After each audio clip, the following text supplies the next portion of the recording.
Good evening, friends. More pispini thoka white boardot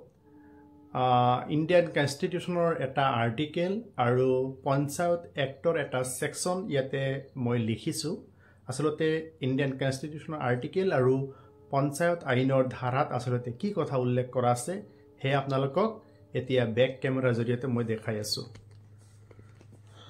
Yate saot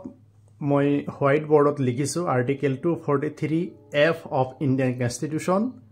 and read with section 111 clause J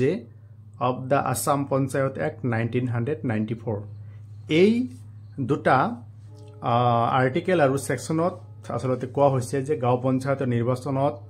প্ৰতিদ্বন্দ্বিতা কৰিবলৈ হলে প্ৰাৰ্থী এজনৰ বয়স 21 বছৰ হ'ব লাগিব গতিকে যিজন ব্যক্তিৰ 21 বছৰ হোৱা নাই সেইজন ব্যক্তিয়ে গাঁও পঞ্চায়তৰ নিৰ্বাচনত প্ৰাৰ্থী হ'ব নোৱাৰিব এইটো কথা আপোনালোকে মনত ৰাখিব লাগে যাৰ কাৰণে মই দুটা এটা সেকশন এটা আৰ্টিকেলৰ কথা ইয়াতে উল্লেখ কৰিছো আপোনালোকে মনত ৰাখিব 18 বছৰ বয়স হলেহে এজন ব্যক্তিয়ে ভোট দিব পাৰে কিন্তু গাঁও পঞ্চায়তৰ নিৰ্বাচনত ক্যান্ডিডেট হ'বলৈ হলে ব্যক্তিজনৰ 21 বছৰ হ'ব লাগিব কিছুমান মানুহে 21 বছৰ হোৱা নাই 18 বছৰ হৈছে ভোট দিছে হেবিলাক মানুহে নিৰ্বাচনত প্ৰতিদ্বন্দ্বিতা কৰিবৰ কাৰণে জোজা চলাই কেতিয়াবা নমিনেশন ফৰ্ম হিয়তে সংগ্ৰহ কৰে জমা দিয়াৰ পিছত হেটো ৰিজেক্ট হৈ যায় গতিকে আজিৰ পৰা আপোনালোকৰ কনসেপ্ট ক্লিয়াৰ কৰি ৰাখক গাঁও পঞ্চায়তৰ নিৰ্বাচনত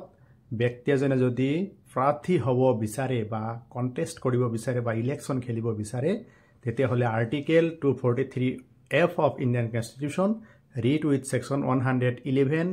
clause J of the